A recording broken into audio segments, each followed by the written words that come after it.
In Nigeria, owning a piece of land is a thing of status, right? I don't know if you are watching this video from anywhere around the world, but we in Nigeria, like here, we value owning piece of land, right? So for a very long time, we've been taught that buying land is a good investment option, especially from the elders. They will tell you as a young guy, try to get yourself a land because it's going to come useful to you in the future.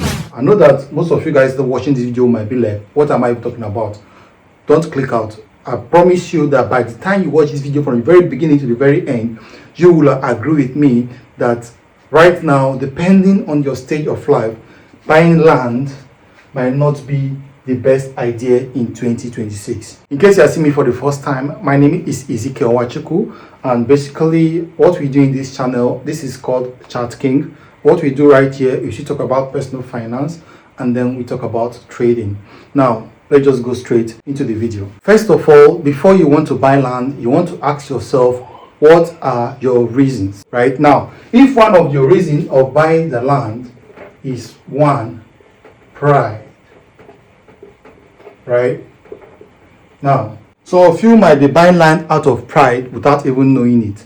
Okay, for example, if you feel like you want to feel among, the reason why you want to buy this land is because you want to be able to boast to your friends that you had an investment, that is, you are making it in life, right? My brother, that is not a good idea for you to buy. This is not a good idea for you to buy land in 2026. For example, let's say there is this 2 million that comes into your hands, right?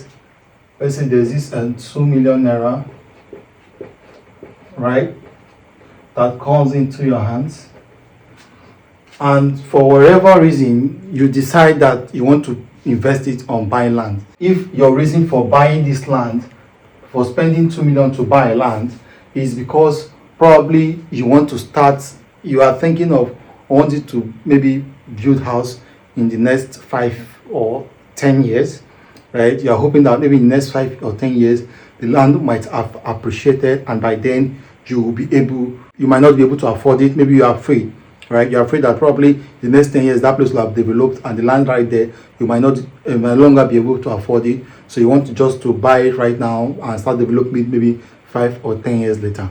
Now, if that's this reason I just mentioned is your second reason, now we're going to title that reason years ahead, right?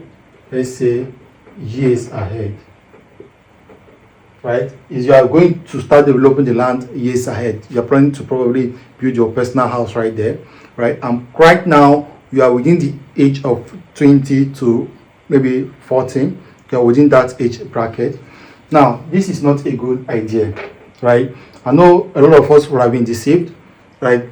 Go buy land, collect loan and buy land. It will show that you are beginning to progress. But this is retrogression. If you do this, you are retrogressing. Now, I'm going to prove it to you in this video. For example, I understand that what are you even saying? If I buy land of 2 million, in the next 5 years, at least it should have gone to 2.5 or even 3 million. But is that a fact? I know that a lot of people that sell land might not want to give you guys this information I'm giving you in this video. They don't want to expose this truth to you. But I'm going to be giving you the facts on the table, right? If you want to buy land, if you are buying any land in Nigeria as it is right now, right, the appreciation rate, right, appreciate generally in the whole Nigeria is between 10 to 15%, right? Now this 15% is mostly, it doesn't really happen most of the time, right? What you get most of the places is 10%, right? Now this 10% is what you get across Nigeria. Now I'm not saying that there are not other places like Lagos, Island, all those kind of places that land can appreciate up to 45% in a year, right? Land can appreciate up to 45% in a year. So probably if you buy a land for 2 million, a year later that land should be worth close to 3 million, right? And this kind of increase is not that permanent.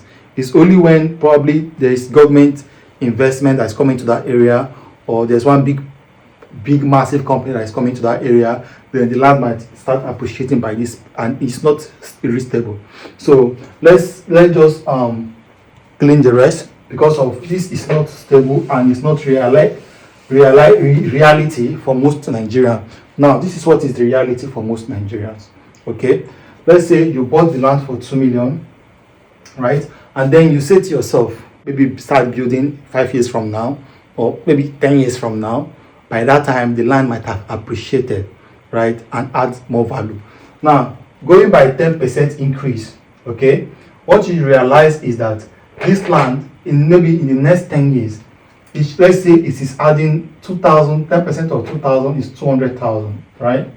10% of 2 million, right, is 200,000 naira. Okay, now this 200, let's say times 10. After 10 years, your land will now be what? 4 million, right? The value of this land you bought for 2 million after 10 years,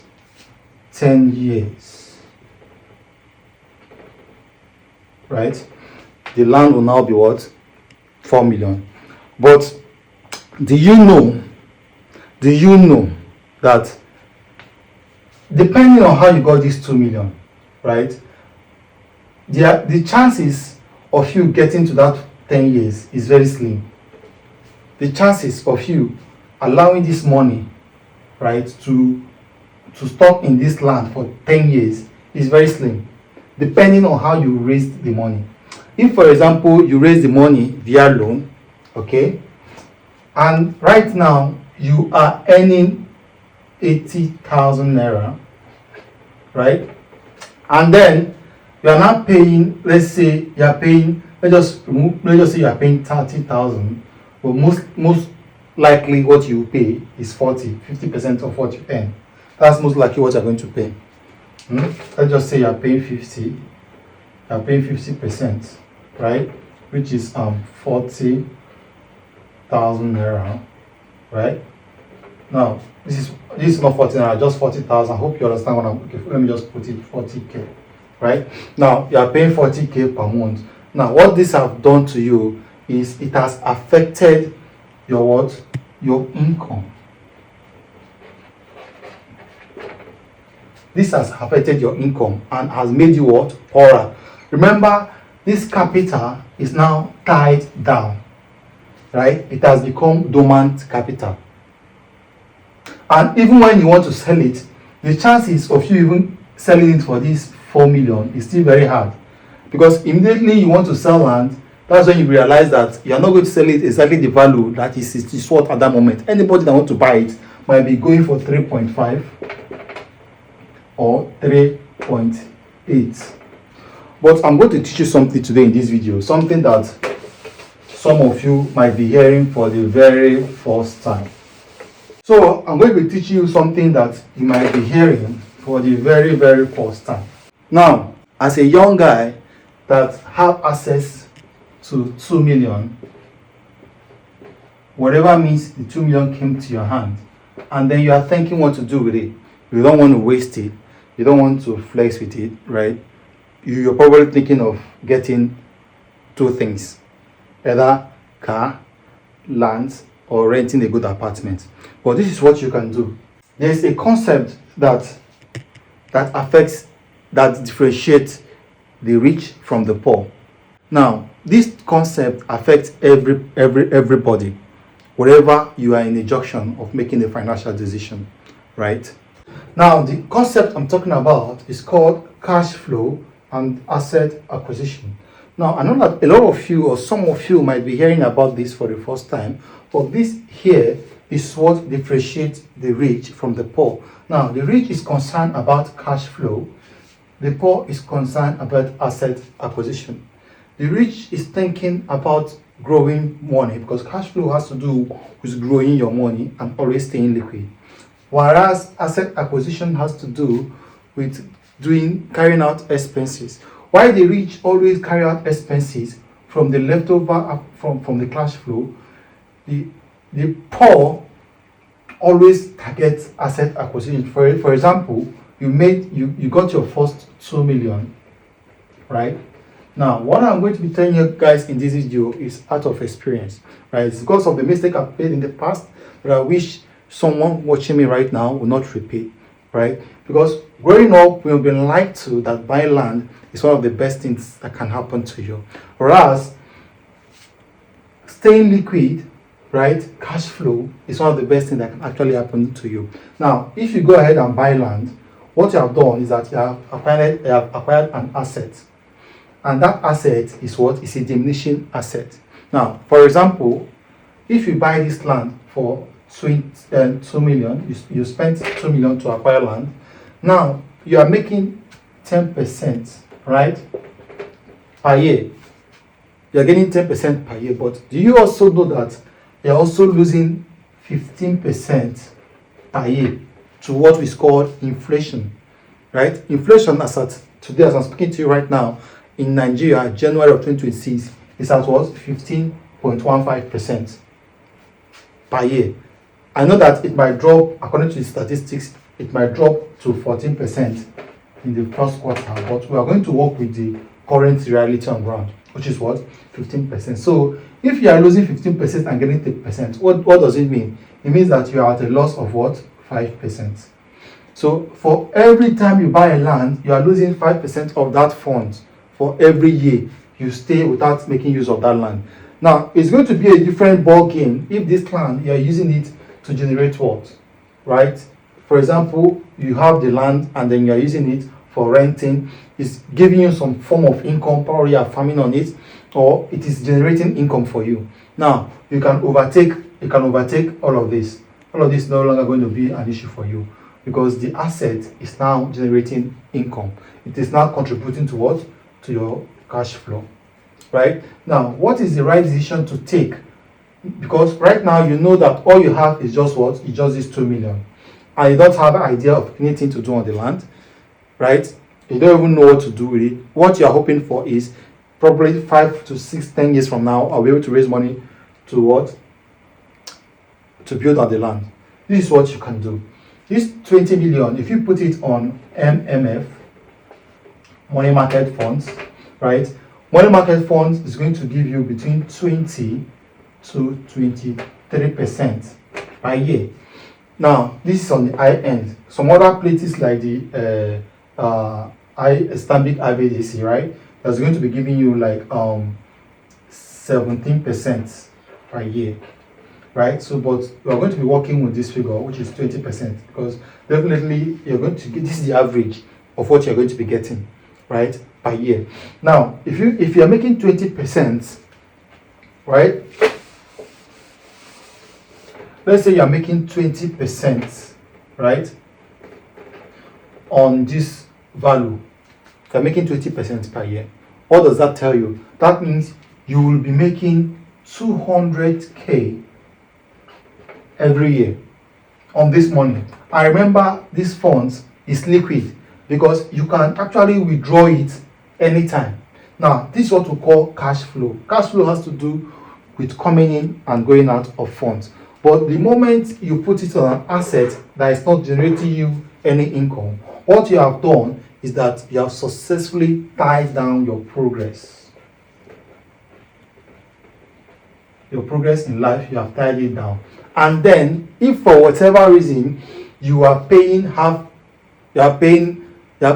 you use loan to acquire this, you use loan to acquire it, you have just bought yourself into poverty because the likelihood of you holding this to actually appreciate is very low. You're probably going to sell it to solve 1 or 2 problems. So what are the best options for you at this moment? If you put this at the MMFs, right? You put it at the MMFs, money market funds, and then you are generating 20% per year. If you leave this for 10 years, that will give you so guys, 20% of this fund is actually 400k, right?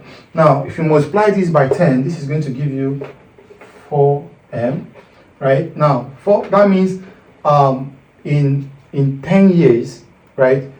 If you have left your land, you'll be getting, if you have left these funds on your land, you'll be getting around 4 million total, right? That is as the current value of the land. But if you left it in the MMFs, right? The money market funds for 10 years. That will be giving you what? 4 million plus your original capital, which is what? 6 million. So that means you will have made 6 million, and this 6 million is guaranteed. You can even make more depending on the output of the MMFs, right? Because they can go higher than this at times, depending on the market, depending on the conditions of the investments they have carried out. Okay, so as you can see, whereas this value that has grown for 10% for the past 10 years, and it's now total money, the total value you got on the land, the total value at 10%, you're able to get what? 2 million. 2 million, right? You got 2 million as profit. Now 2 million plus the value of the land, that is 4 million. Now remember that you are also losing the value of you're also losing 5% from this money. So realistically, even though the land is supposed to worth 4 million, right? The land is supposed to worth 4 million. 10 years later, the land is probably going to be worth 3 million or 3.5. That is going to be the value you are going to be able to sell that land. Right? So as you can see, it only makes sense if you had left your money on the MMFs. And remember, this funds here is liquid. You can have access to it any point in time to carry out bigger investments that can even triple these funds in 10 years. Right? I know that nobody's going to leave particular money on MMFs for 10 years, but I'm just giving you guys the idea of what is possible. Now, that is target. Now, I'm not saying that there are like funds that are like equity funds that can do 65% to even 100%. But those ones are high risk. So I'm not going to encourage you to take your funds and put it in any kind of high risk investment, even though it can give you more returns, right? But because of you are trying to protect this capital and then grow it, what you can do with it is to what? Is to put it on the MMFs that will be giving you what? 400,000 every year. Now, every year this money is on MMF, you're going to be paid what? 400k. Right? Now, so this fund right here is going to be generating you what? 400k every year. Whereas if you're putting it in a land, you're going to be losing what? At least you're going to be losing not less than 200k of the value of the land every year. So by the time you sell it in the future for even 3 million or even 3.5, what this 2 million could have afford you this year, the 3.5 you're going to sell it in the future will not be able to afford that. There was a time you could buy a car, direct Belgium, for 1.2 million, right? Right now, if you want to buy direct Belgium, you will need at least 9 to 10 million. That is because inflation have eaten up the money. I don't know if you understand me. So, for example, if you things you can do with this 2 million right now, if inflation eats it in the next 3 years, even when you sell the land for 3.5 million, that 3.5 million will not be able to accomplish what 2 million could accomplish in this year. So now, the best decision to make right now is to put these funds on a MMFs. Now, this MMFs gives you return every quarter of the year. They give return 4 times a year. Now, every quarter you are paid part of this 400k. So every 3 months you can go and receive your income, right? And then you can also reinvest this capital, right? If you continue reinvesting this capital for the next, let's say for the next 10 years, right? If for anything you decide to say, I want to reinvest my capital, this both in interest and capital, you want to continue to reinvest it for the next 10 years, what that is going to give you should be around 12 million. 12 million plus. I've done the math, right? You're going to be getting 12 million plus if you continue to reinvest this capital, invest this whole of this money. But if you leave this land for 10 years, you buy land for this 2 million, leave it for 10 years, I promise you, at the growth rate, of let's say, the growth rate is 10% and the inflation rate is 15%. By the time you want to sell this land, you're still not going to make anything. You're probably not going to sell it up to 4 million. I remember this thing I'm telling you, it has happened to me. I have bought some land in 2015 and I know how much I sold that land. I'm not going to be talking about it in the video. Maybe in another video I will give you guys the details. So that is why it's important when we are growing up, when we are coming up, they used to tell us that it is good to buy a land, it's good to own a land, but nobody ever gave us what we call investment. Nobody ever told us about this very wonderful investment strategies, right? I'm not saying that buying land is a bad thing. Buying land is actually a good thing, and it's also a way of making you not to spend recklessly, right? Because the idea of putting money in the MMFs, because your fund is liquid, you have cash. If you are not disciplined enough, there are chances of you tampering with the money and then messing up your investment. There's every chance that you want to withdraw it and flex, but if it's on land, you might not want to do that. So probably that's one of the advantages of buying land. But if you are disciplined enough, you go through the route of investment, you should be able to double that funds without any much sweat. So guys, I believe that with this few point of mine, you have gotten the reason why I said buying land is not the best idea in 2026. So guys, if you have any other if you have idea, or you do not accept, you do not agree with me, go ahead and tell me what you think in the comment section. I'm going to see you guys next one. Bye for now.